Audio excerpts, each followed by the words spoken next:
So this is the first Learn With Us with an accompanying optional video. So for my listeners on just audio here, you can follow along us without going on to the video that will be on YouTube, but it will help a little bit, but you'll still learn stuff from here. So today on the show we have Rob Cameron. How are you doing today, sir? I'm doing great. How are you doing? Good. I just thanks for coming on at such short notice. I think I only discovered the word Redwood.js yesterday, I think it was yesterday, yeah. Oh, really? Yeah, we've been out March 10th or 11th, I think, was our official launch date. Okay. So it's been a couple months now. So Saturday, I was learning Saturday.js, Sunday.js, Monday.js, but today, instead of learning Tuesday.js, I'm learning Redwood.js. Excellent.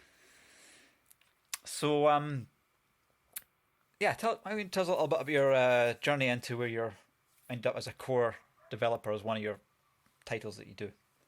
Yeah, sure. So I'm in Southern California. I'm kind of near San Diego. And I met the founder of Redwood, who's also one of the founders of GitHub, Tom Preston Warner. We worked together, and this is in like 2002, 2003. We started working at the same company. And we both left that company since, of course, and then we've kind of gone off and done our own things, but we always remained really good friends.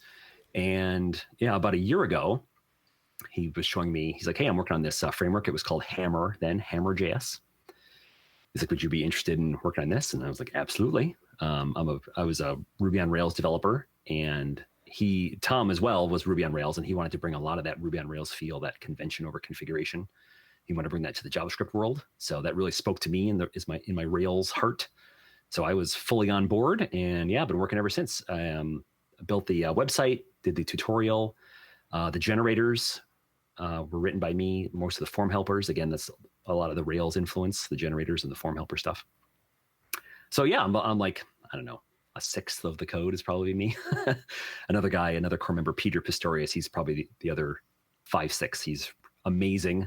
He also worked with Tom at a previous company, Chatterbug, and he's since left Chatterbug, and now he's full-time on working on Redwood. Mm-hmm. And it's been an amazing journey. People seem to be really excited, and we're still working on new features. We're on version 0.12, I think, released last Thursday, and 0.13 will probably be this week. Okay, cool. I just moved the windows up a little bit slightly so I don't look like I'm staring at the floor, This is my first time doing a video tutorial, whatever you want to call it, on with the live guest, so bear with me as I develop the stream quality setup on my windows, but at least you learn how I do the process, right? So like you can see my little GarageBand audio here. Okay, so my experience with JavaScript roundabout has basically been in React and Svelte and then jQuery and Ember.js. Now, the things that annoy me about maybe React and Svelte is like there's not like an official router out of the box. You had to dig around for a while, and you have optional routers. Like with Svelte, there's like 3 or 4 routers you can use, and I've kind of picked one, but it's not the same as what other people use. And I don't really like to have to think about these kind of things. I don't have to think about end-to-end testing and deployment. And like the more that the developers of the framework think for me, the happier I am, because I read this quote on LinkedIn today: "Is I don't live to code, I code to live." So that's good. So from my brief examinings of Redwood.js, for what it seems to me like is a very conventional approach, but it's not like extra too much to learn. I just looked at some of the deck documents, some of the videos that you've made on YouTube, and I'm not going to try and repeat that because it's been done already. I'm not going to reinvent the wheel. So anyone who wants to learn about Redwood.js properly, go on to Rob Cameron's YouTube channel, and he will take you through the framework, stuff like that. But yeah, from what I initially saw of what you're doing, it seems like the initial project has a lot of stuff that's just good for production. You have like environment files set up for it. You have I don't really know much about it, but I just, from a very brief overview, it seems pretty cool. So I've talked enough about it. Why don't you talk about it in a way that maybe you've not all repeated yourself on the podcast, stuff like that? Anyway. Yeah, absolutely. So there's the 4 core members, me, Tom, Peter, and David Price. The four of us together probably have, I don't know, 70 or 80 years of, development experience. So these little lessons that we've learned, we've all sort of baked into Redwood. So like you mentioned, the environment files. There's plenty of routers out there, but we didn't really love the feeling that those routers gave you. Like they were a little verbose. So we actually created our own router for Redwood. Mm-hmm. And we're constantly working on it, but we try to, simplify it as much as we could. We had this idea of these named routes. So rather than, peppering actual URLs throughout your code /blog/4/blog/5, you use these named routes. So you say, I want to, blog page, and you pass it 1, 2, 3, 4, 5. So if you ever change that route, you never have to change your code anywhere else because you're just using this name. As long as the name stays the same. Is that name like a magic string? No, it's actually a function name. If you go to, you can actually do a search up at the top of the site. If you do a search for router, you probably find the router docs, and you'll see some examples. Yeah, the Redwood router there. Oh, I pressed enter. Right. Yeah, sorry. Click on that first one there. This one, right? Yep. And then we have these concepts of constraints. So you can say, the third part of the URL will be a variable that you want to call name, and that name should be a string, and now that's available to use later on in your code. All kinds of little convention over configuration, stuff like that. Is it a TypeScript first framework or JavaScript? We're working on that. So we started with JavaScript, and we're converting everything over to TypeScript now. A lot of the generators now actually have a TypeScript option, so you can generate TypeScript if you like. And then once everything is 100% TypeScript, that'll become the default. And then you can choose to output to JavaScript if you want. What about the pitfalls of TypeScript, and that a lot of people don't know TypeScript, and that will stop them coming to a framework, and also increase the onboarding time? Right. Yeah. There's been a lot of developers who asked specifically for TypeScript. Like I can't use this until it supports TypeScript. So that became a big priority for us, just because, you can always transpile TypeScript to JavaScript if you need to. So, we've got that higher order type checking, static checking everywhere.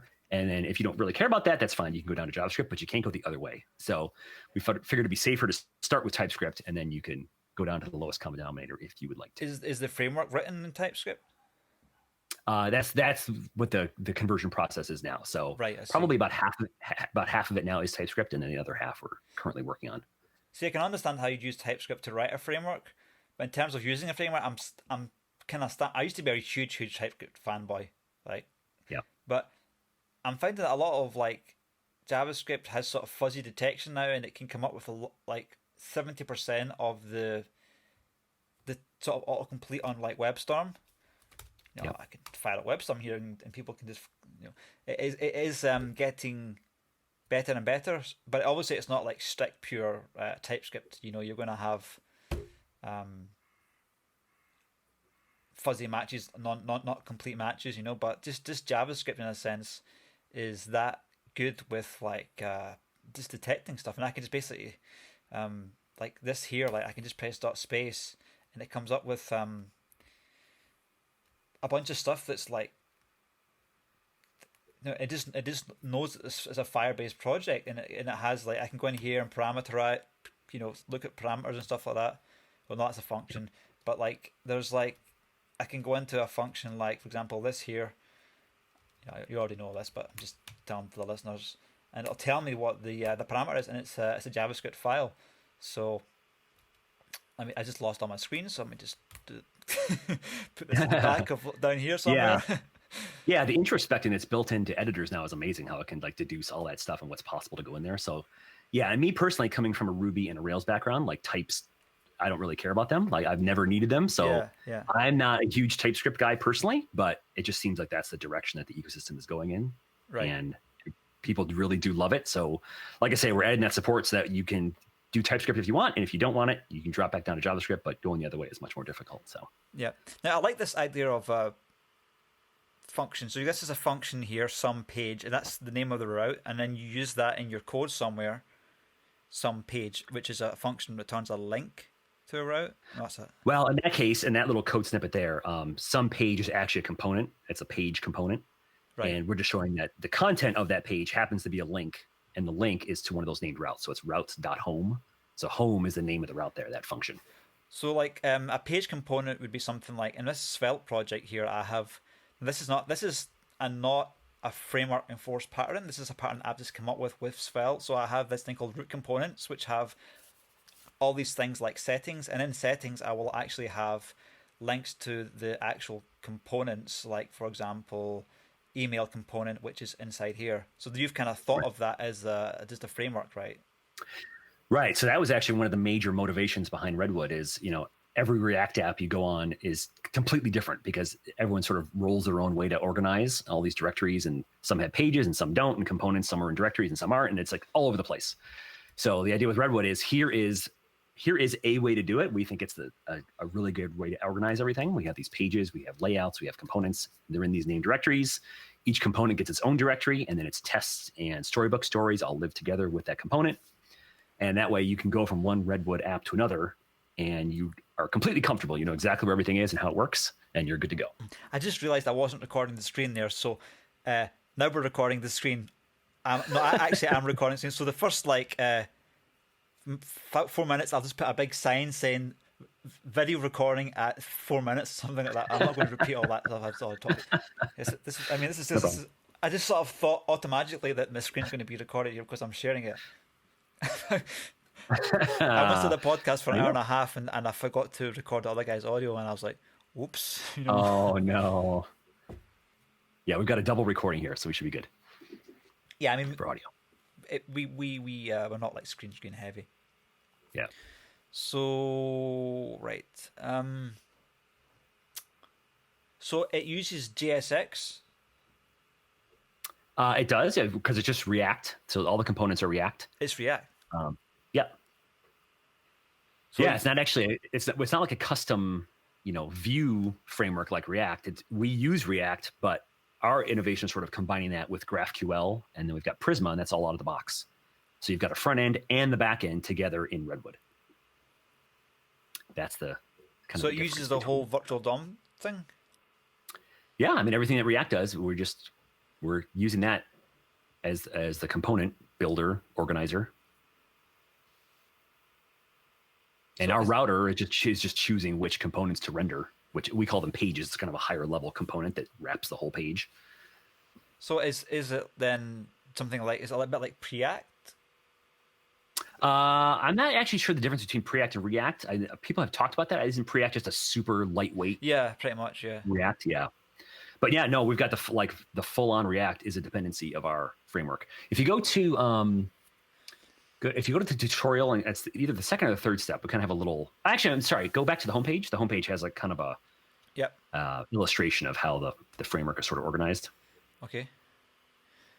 This isn't really going to help the audio listeners, but yeah, this is a brand new MacBook Pro. This is a brand new MacBook Pro, and it's like struggling to record the screen here.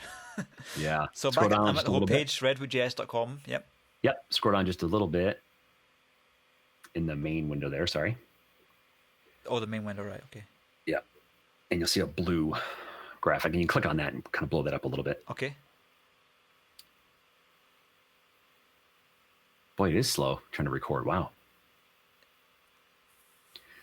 Yeah, so the left side of this, right, you got the back end, front end, but that's all Redwood. So we have these, we call them sides. There's the web side, which is basically React, and then the API side, which is where you're writing your GraphQL queries, and then actual database access.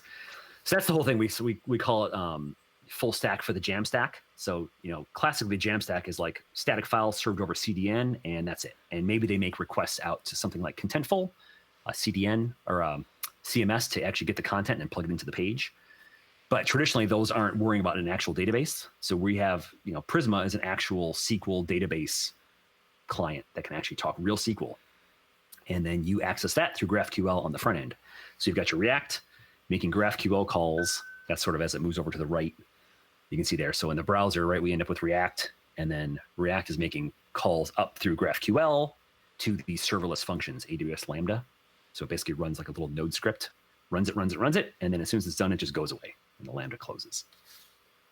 And by default, we ship with a GraphQL endpoint as one of these serverless functions, but you can write your own custom functions to do whatever you want. So this is made for AWS?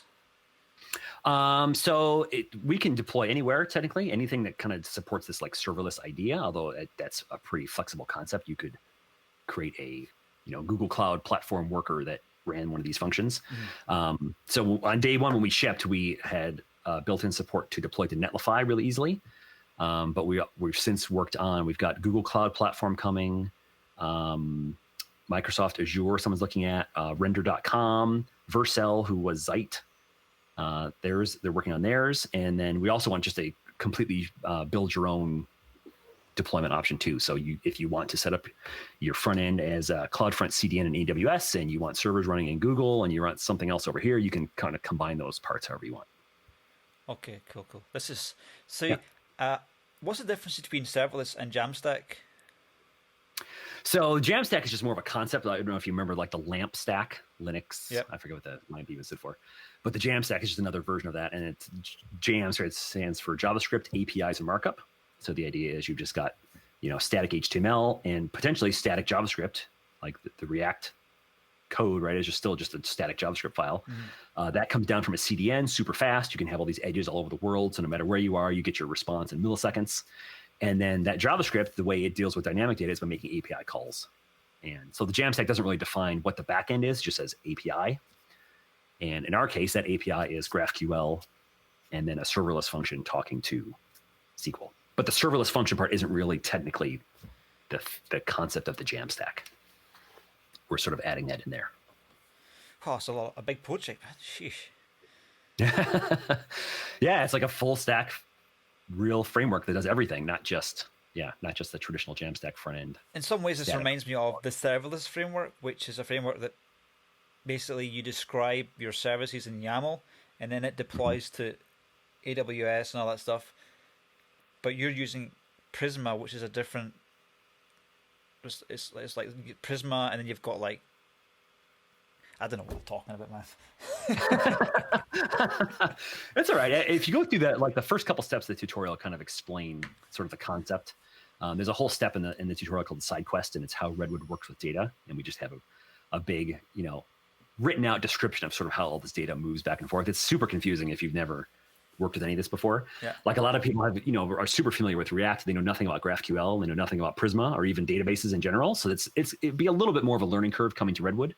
Yeah, I've used GraphQL. I've used a lot of databases, and I've done some stuff with Lambda functions and also Google Firebase functions. But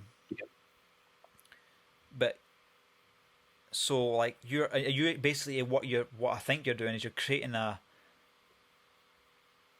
AWS Lambda function which has a GraphQL endpoint, and then you have some SQL database on AWS. So you're not using NoSQL then? Correct. Currently we don't because we're relying on Prisma, and right now Prisma only supports SQL databases. Right. But I believe it's in their roadmap to support some NoSQL stuff. So you'd still use that same Prisma and Prisma syntax, but you just point it to like Mongo instead of MySQL. Probably to be some changes there because Mongo's not going to have those, referential joins between tables. Yeah.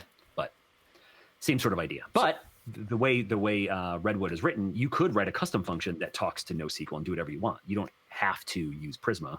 You don't have to use GraphQL. We just ship with those in the box as sort of a pre-built solution, but you're free to do whatever you want for that backend.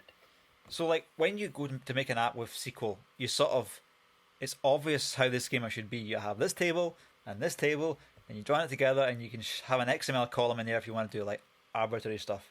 But with I'm still learning about how to do NoSQL stuff with Firebase, but it just seems like you can do whatever you want. It's like the Wild West. You're just like, stick it in there, store it there, put some index on this, and then you can treat it like a. So like, I don't know. It's hard enough. Yeah, the traditional. Right, it's traditionally just like a big JSON document, and it can have any format you want, and it can link to any other document that has any other format you want. So it's a whole different way to think about database organization on the back end. And again, we're not focused on that right now. We're focused on more of the traditional SQL stuff. But you absolutely could use that for a backend if you wanted. You could keep the GraphQL part and have your GraphQL, they call them resolvers.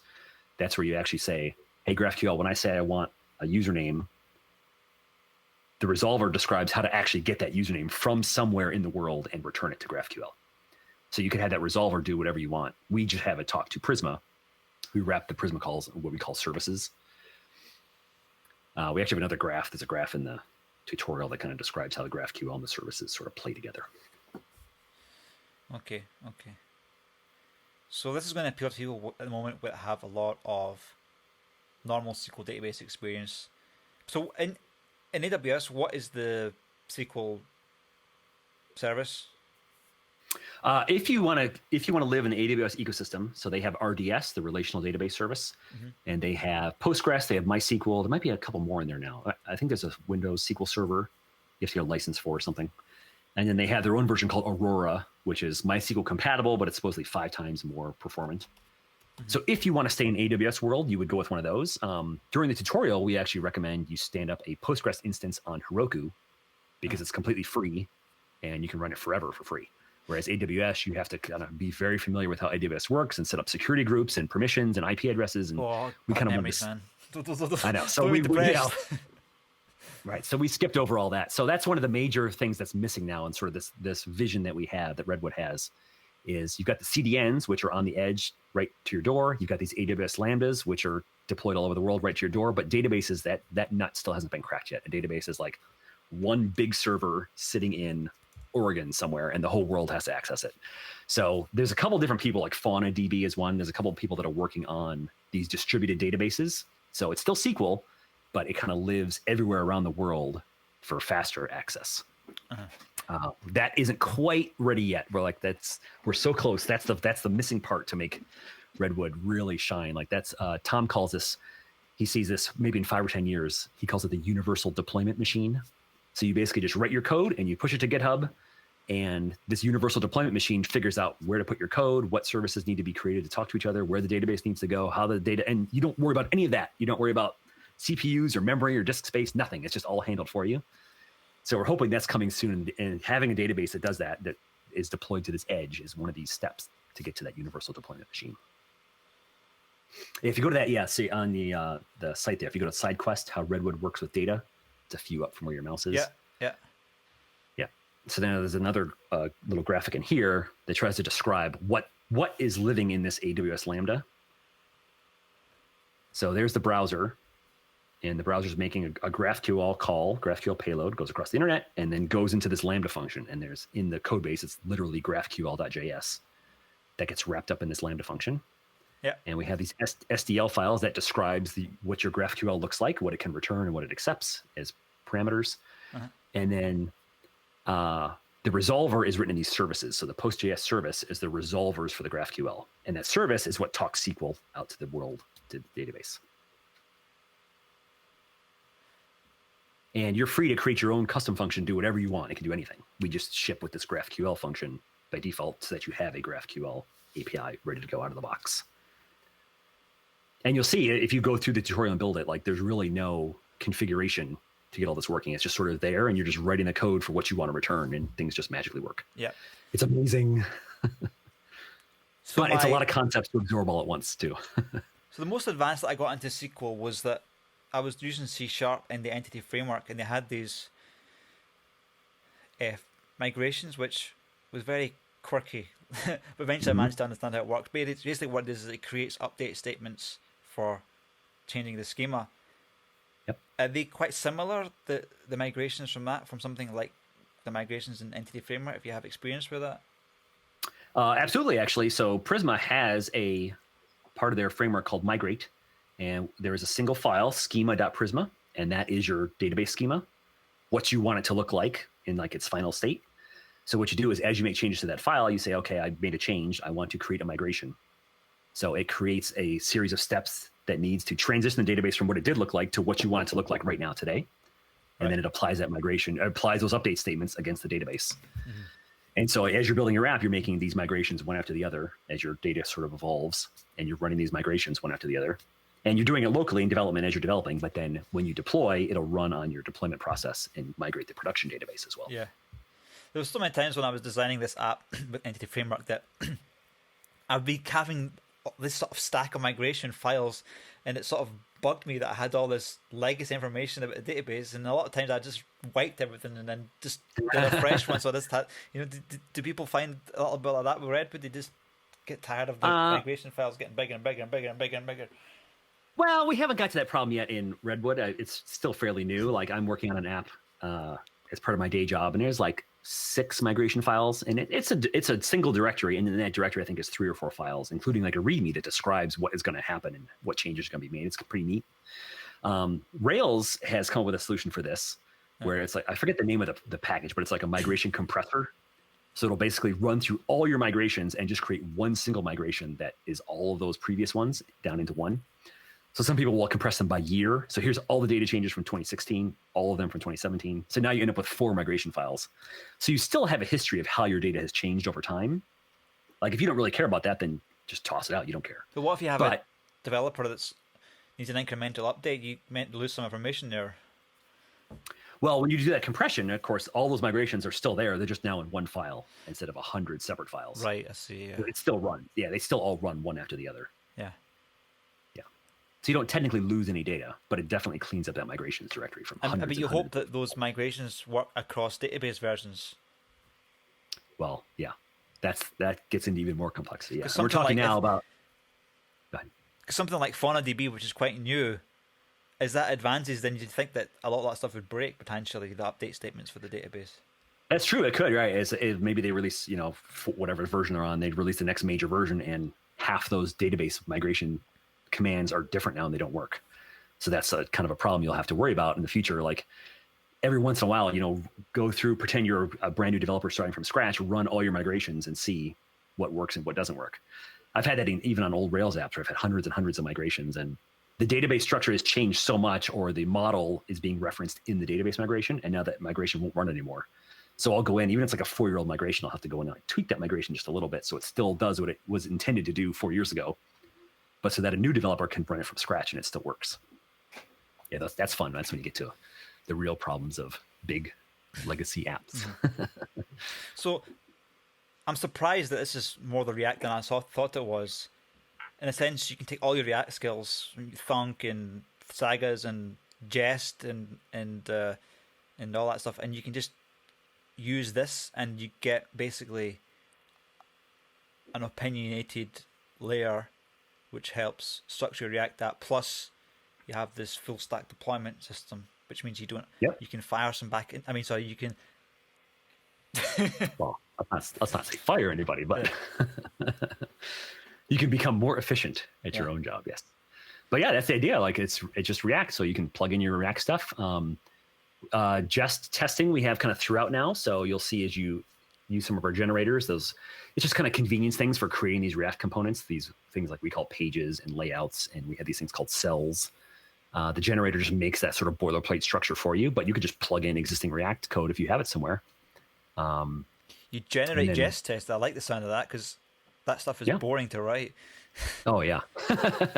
Yeah, we have another generator called a Scaffolds, so it'll basically give you the CRUD operations for accessing a single table.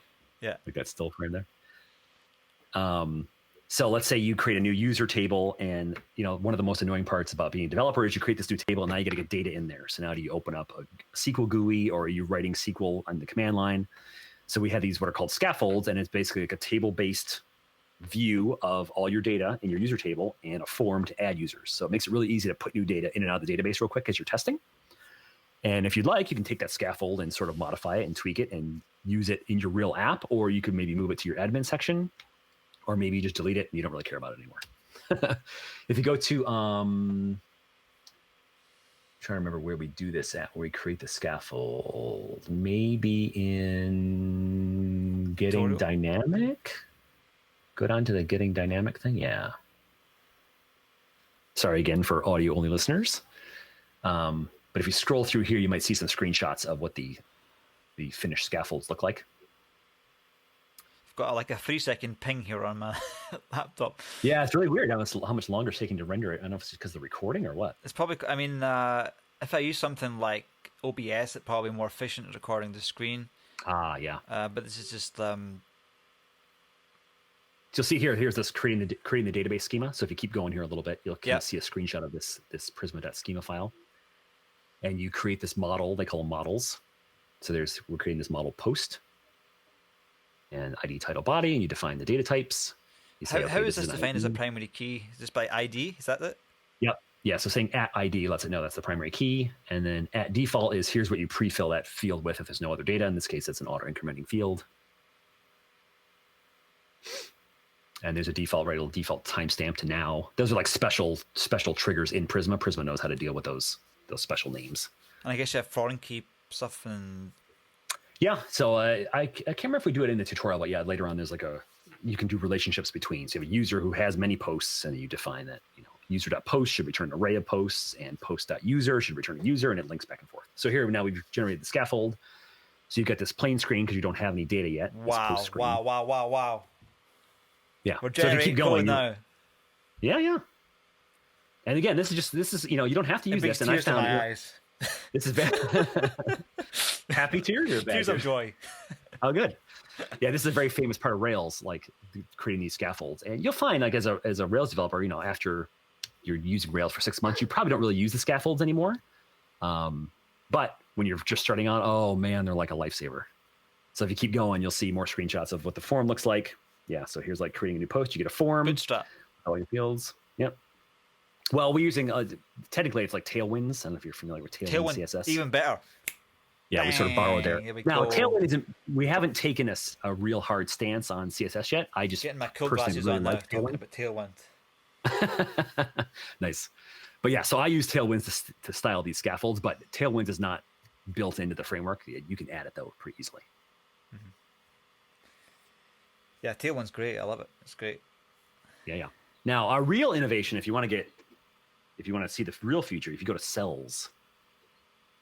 Cells is sort of our innovation on top of how React renders components.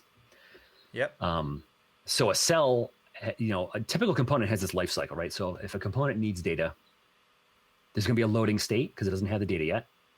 And if you don't have any data, you probably want to show some kind of a thing that's like, oh, there's nothing here yet. Kind of like we do in that scaffold. Says create one. You want to create? Oh, you're going to create one. There's maybe it has to render something if there's a problem, if there's an error somewhere. And then finally, there's like the final state, the happy path, everything worked. Here's what to render this. So we've sort of codified all that into this concept of a cell. And a cell is just renders components, but they have special names there. You can see there's loading. So it'll render the loading component while it's in a loading state. It'll render empty if there is no records. It'll render failure if there's a problem. And finally, it'll render success. And success as a prop is given the data that was returned from the GraphQL. So you actually define your query. So you define the data, the loading, the empty, the failure, and the actual success state. So everything about how to draw this component is in that one file. And we call those cells. And it's hard to describe. You also generating tests for this, like jest tests? We are. This is ridiculous. I know, right? That's why it's the best framework ever. Yeah. So, and then now we just Storybook integration just went into master. So I don't know if you're familiar with Storybook, but you can build your kind of component in its own little universe, and you can give it test data, and you can render out every possible state depending on what those data attributes are. And you have this nice little GUI for rendering it and actually plugging data in and out and doing all these little test parameters. And our vision for workflow is you generate your component, you go into Storybook, you design it, you get it to look, you get it looking exactly the way you want, you write your tests for it, and now you just plug that component into your real app wherever you want it to go, and everything works. So you're not building your component inside your other components and inside your pages and inside your layout and have to worry about all this stuff rendering correctly. You just build it in Storybook in its own little universe, and then you plug it in when you're done. And everything magically works. And you can do that now. Like that's what you can do with Storybook and React today. But you have to set that up manually. So there's a lot of moving parts here, a lot of complexity that makes our lives easy as developers if it all works. But if something goes wrong at one point, there's going to be some pain because everything's custom. There's a lot of steps there that have to work together. Or if one point, it's going to be hard to. If you have this process that follows from testing and deployment and building and that, what comfort can you give to us startups and project managers that want to keep our jobs? They want to have something stable long term that we can trust and not have to rewrite in 2 or 3 years. Right. That's a horrible question, by the way. Yeah, thanks for that, by the Yeah, I mean, well, we're not going anywhere. We've got an extremely active community. There's like, I think 60 people now have contributed, have had pull requests merged. We've got a very active community message board where tons of troubleshooting people are kicking in help all the time. You can always open issues on the site and you'll get a response within hours or an hour usually. We recently added 2 more core members. We don't have like official names for them yet, but there's a couple other guys, Dominic and Robert, who just contributed a ton of good code. Robert's like our testing guy. He's the testing master. So he's added all these jest tests.